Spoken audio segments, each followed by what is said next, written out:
Hello les girls, bienvenue dans une nouvelle vidéo avec Natalia in Motion.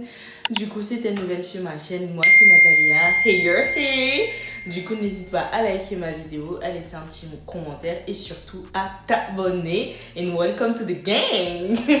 Du coup, voilà les girls, aujourd'hui c'est pas un vlog cette vidéo. Du coup, voilà, c'est une vidéo un peu différente.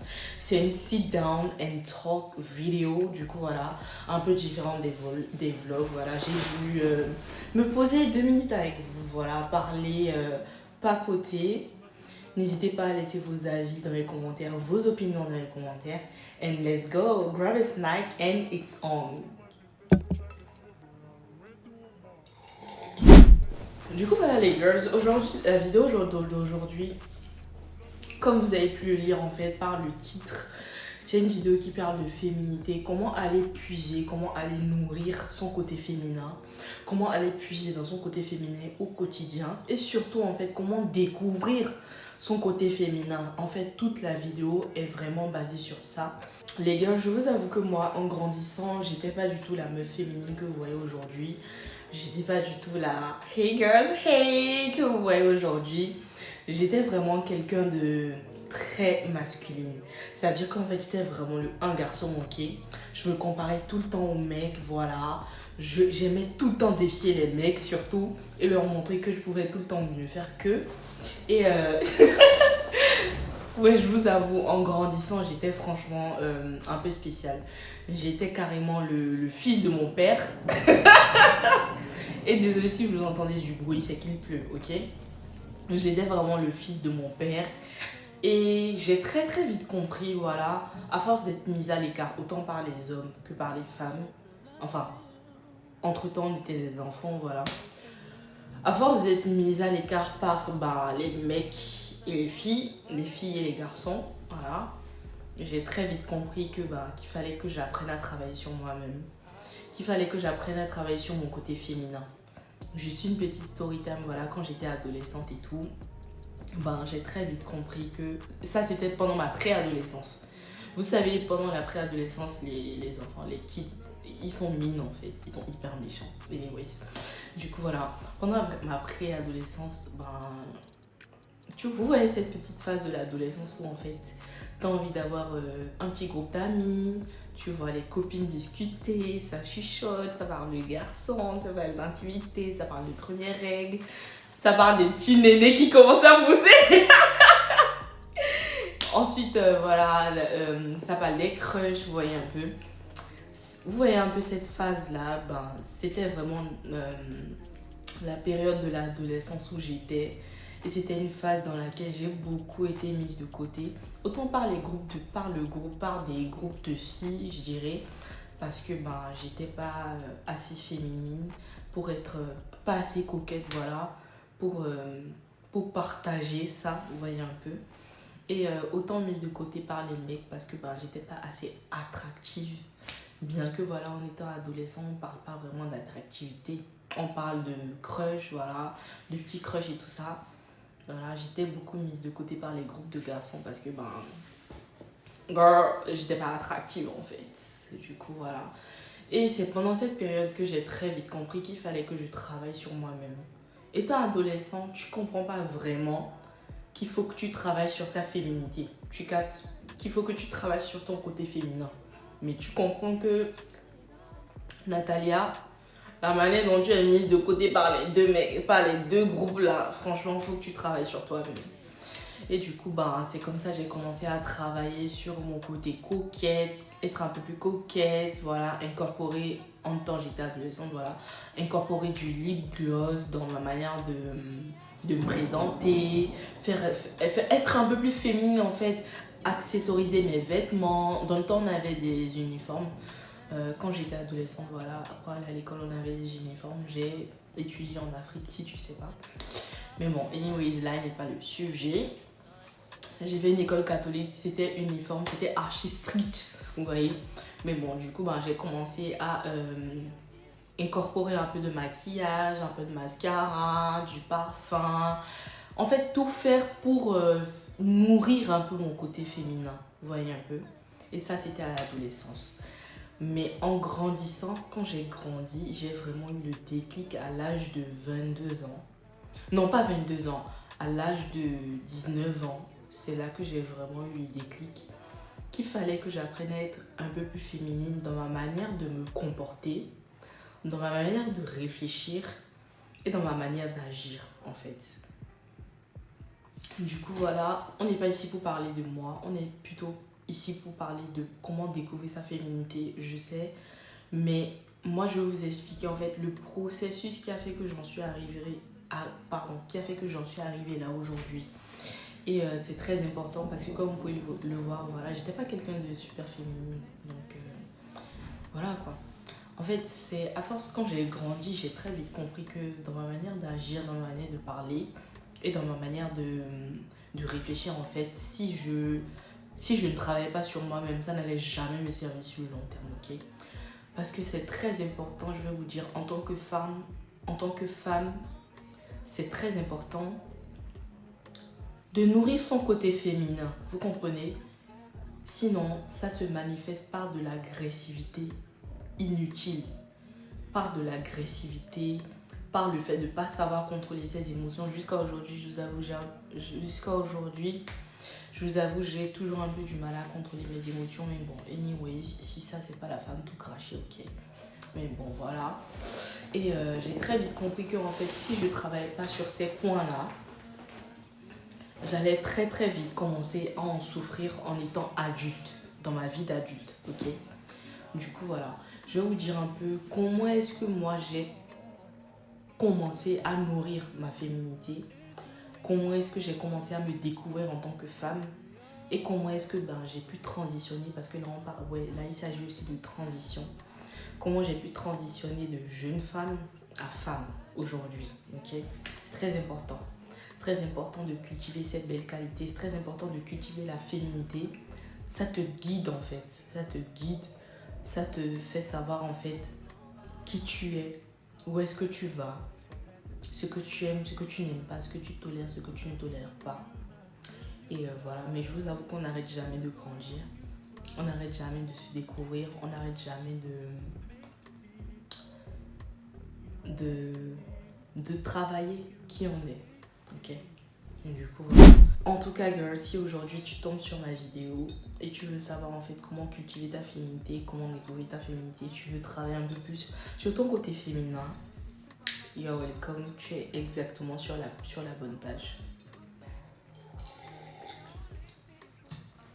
Du coup, les filles, moi, pour commencer en fait à nourrir ma féminité, là c'était à l'adolescence, voilà, c'était les petites étapes, les petits trucs que j'ai commencé à faire à l'adolescence.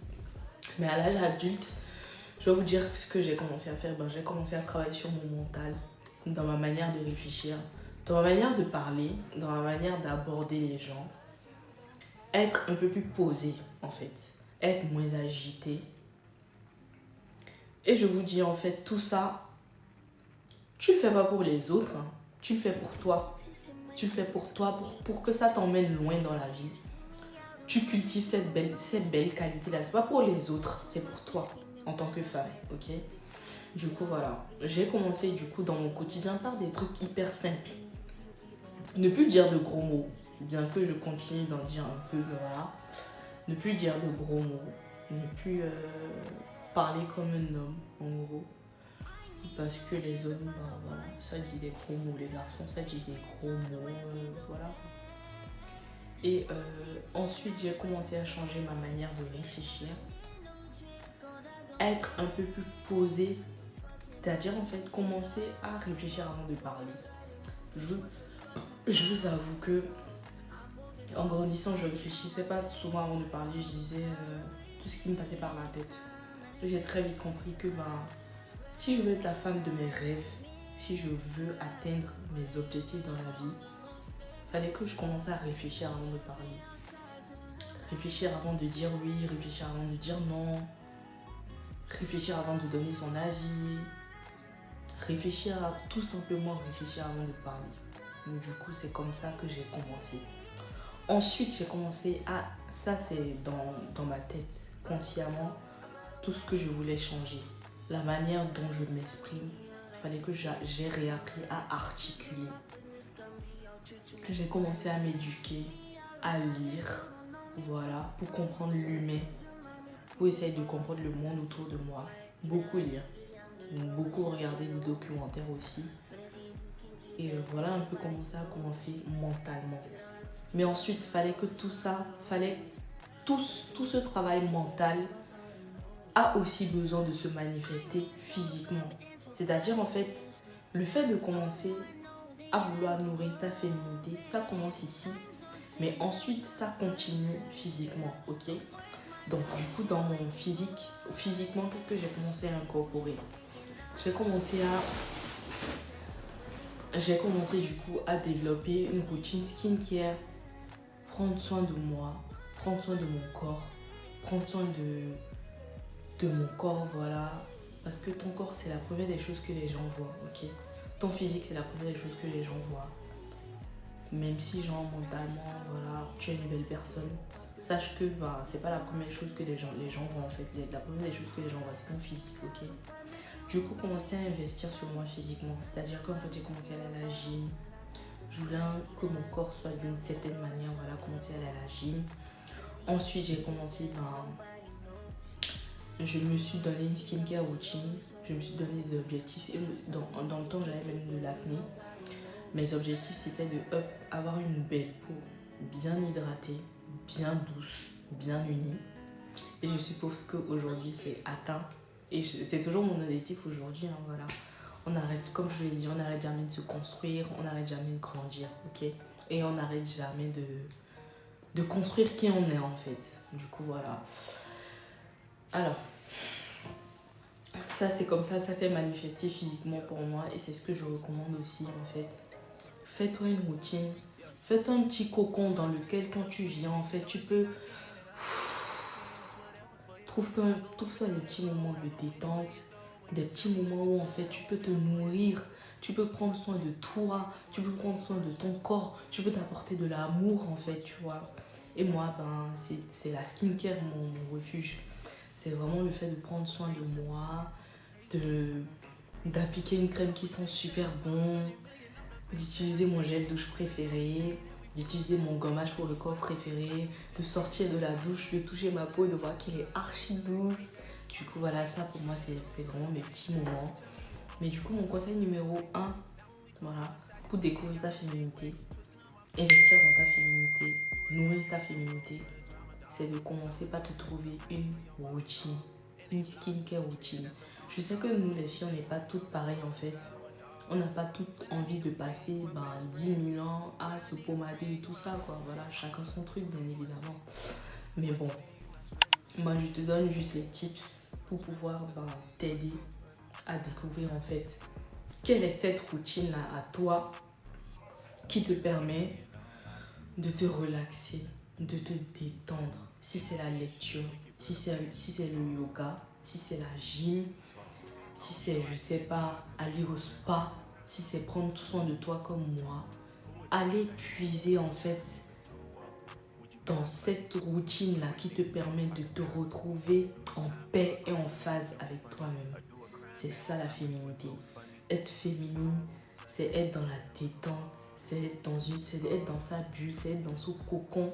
C'est avoir son petit moment où en fait rien d'autre ne compte que toi, que te faire plaisir à toi, que ton confort à toi, que te faire du bien à toi. Du coup voilà. Et bien évidemment, il faudrait que ce soit une habitude saine, une habitude qui va t'aider à te construire en fait. Et une habitude qui va t'aider à atteindre des objectifs, tu vois. Faudrait pas que ce soit une habitude malsaine, toxique, non.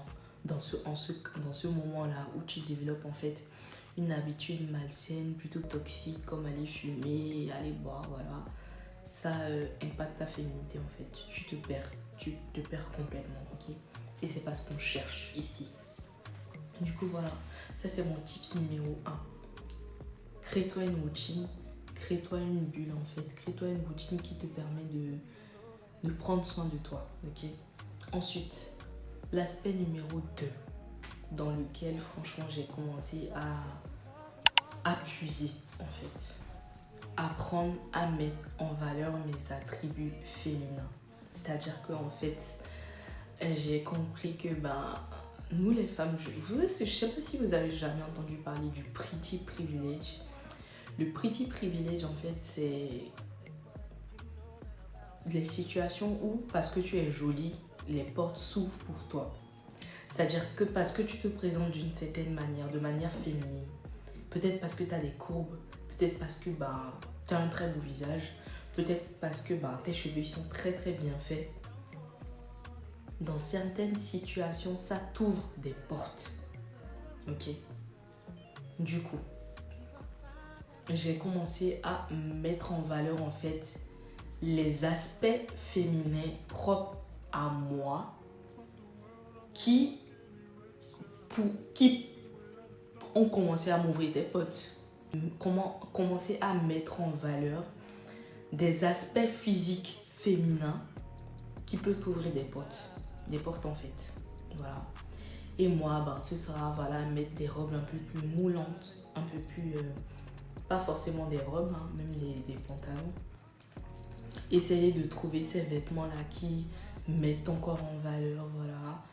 Si c'est la coiffure, ton truc, investir dans de belles mèches, voilà, qui mettent ton visage en valeur. Investir, je sais pas, dans un mascara qui ouvre tes yeux, qui allonge tes yeux, un beau gloss qui met tes lèvres en valeur.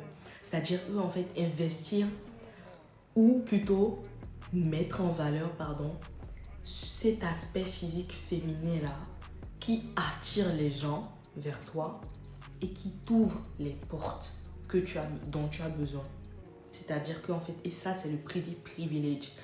Pretty privilege, c'est vraiment quand les gens voient ce truc féminin là sur toi qui fait que ils peuvent que te dire oui.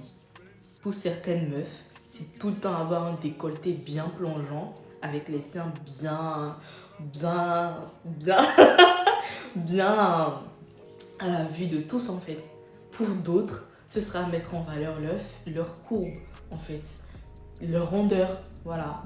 Pour certaines filles, ce sera peut-être se maquiller, mettre en valeur les yeux, les lèvres, voilà. Les cheveux, la carrure, la cambrure. Bref, tout ça c'est très très important en fait. J'en parle comme si j'en citais une blague, mais je vous avoue que se présenter comme ça, mettre en valeur tes attributs féminins qui peut t'ouvrir des portes, croyez-moi. Vous pouvez vraiment penser que c'est superficiel ou que c'est faire bimbo. Pour certaines personnes, c'est faire la pute. Mais je vous assure que c'est faux. C'est absolument faux. Mettre en valeur ce que Dieu t'a donné en fait, ça va t'ouvrir les portes, ça va te faire avancer. Ok? Du coup, voilà. Si t'es belle, utilise ça en ton avantage pour pouvoir avancer dans la vie. Je dis pas de faire la pute, je dis pas de faire la tana, mais je vous avoue que même, et sans vous mentir, en fait, tous les jobs que moi j'ai eu jusqu'à aujourd'hui, c'est parce que je me présentais toujours à chaque entretien en mettant en valeur non pas seulement mes compétences, mais aussi certains aspects physiques que je sais que ça attire les gens et du coup ça t'ouvre les portes. Je suis désolée de te dire ça, mais bienvenue dans le monde réel en fait. Bienvenue dans un monde où en fait le physique et être jolie, ça ouvre les portes. Je suis désolée de te dire ça. Mais bon, si tu n'es pas encore assez mature et assez grande pour avoir cette conversation, c'est ton problème. Juste là pour t'ouvrir les yeux. Ok? Et enfin les gars, je vous avoue qu'en grandissant, j'étais vraiment cette personne-là qui faisait tout le temps passer les autres avant elle. Et j'étais un peu une people pleaser en fait. C'est-à-dire qu'en fait, tout faire pour faire plaisir aux autres plutôt que me faire plaisir à moi. Ne pas prendre en considération mes sentiments, mes émotions, mais plutôt prendre en considération celles des autres. Et du coup, mon dernier petit tips ici, ce sera en fait que tu apprennes à te prioriser. Que tu apprennes à prioriser tes sentiments, tes émotions et à les valoriser. Du coup les girls, voilà un peu pour cette vidéo. Je vais te faire un petit récapitulatif de tout ce qu'on vient de dire. Du coup, numéro 1, développer une routine dans laquelle en fait tu te sens aimé, tu te sens valorisé. Une routine où en fait tu prends soin de toi et de toi uniquement, ok? Que ce soit à travers la lecture, que ce soit à travers, je sais pas, le yoga. Trouve-toi ta routine, trouve-toi ta petite bulle où en fait, cette routine-là te permet de te détendre, de prendre soin de toi, de nourrir ton âme, ton corps et ton esprit, en fait. C'est ce que je veux dire, pas le fait d'avoir une routine saine. Ensuite, mentalement, essayez d'apprendre à cultiver des qualités féminines. C'est-à-dire, en fait, réfléchir avant de parler. Essayez de comprendre ses émotions. Essayez de comprendre, ah, si par exemple, ce que je ressens, c'est de la colère, pourquoi est-ce que je me sens en colère? Plutôt que de réagir sous l'effet de la colère, en fait, tu dois apprendre à prendre ton temps, à réfléchir, à te demander, en fait, ah, mais pourquoi est-ce que je ressens ça? Pourquoi est-ce que, en fait, essayer de comprendre tes émotions, le pourquoi du comment, ok? Ensuite, troisième petit point, mettre en avant tes attributs féminins. Mettre en avant cet attribut physique là qui fait que tu te sens super bien. C'est-à-dire qu'en fait, si pour toi le truc le plus beau sur toi c'est tes lèvres, voilà, faut apprendre à les mettre en valeur. Si le plus beau chez toi pour toi c'est tes yeux, apprends à les mettre en valeur et à les utiliser en ton avantage. Ok.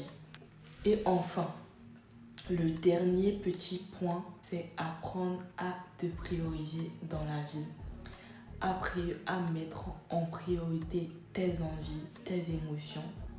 Je dis pas que tout le monde passe après, mais je dis juste qu'il faut que tu commences à passer pour toi avant tout le monde. Du coup, voilà mes petits conseils, les girls. C'était trop bien de vous avoir dans cette vidéo avec moi. Si vous voulez un peu plus de conseils, surtout n'hésitez pas. J'espère que la vidéo vous aura aidé un peu ou guidé tout au moins. Voilà, c'est pas mal. Et bisous les girls. On se retrouve dans une nouvelle vidéo après avec Natalia in Motion. Surtout n'hésitez pas à liker, à commenter et à vous abonner. Bisous.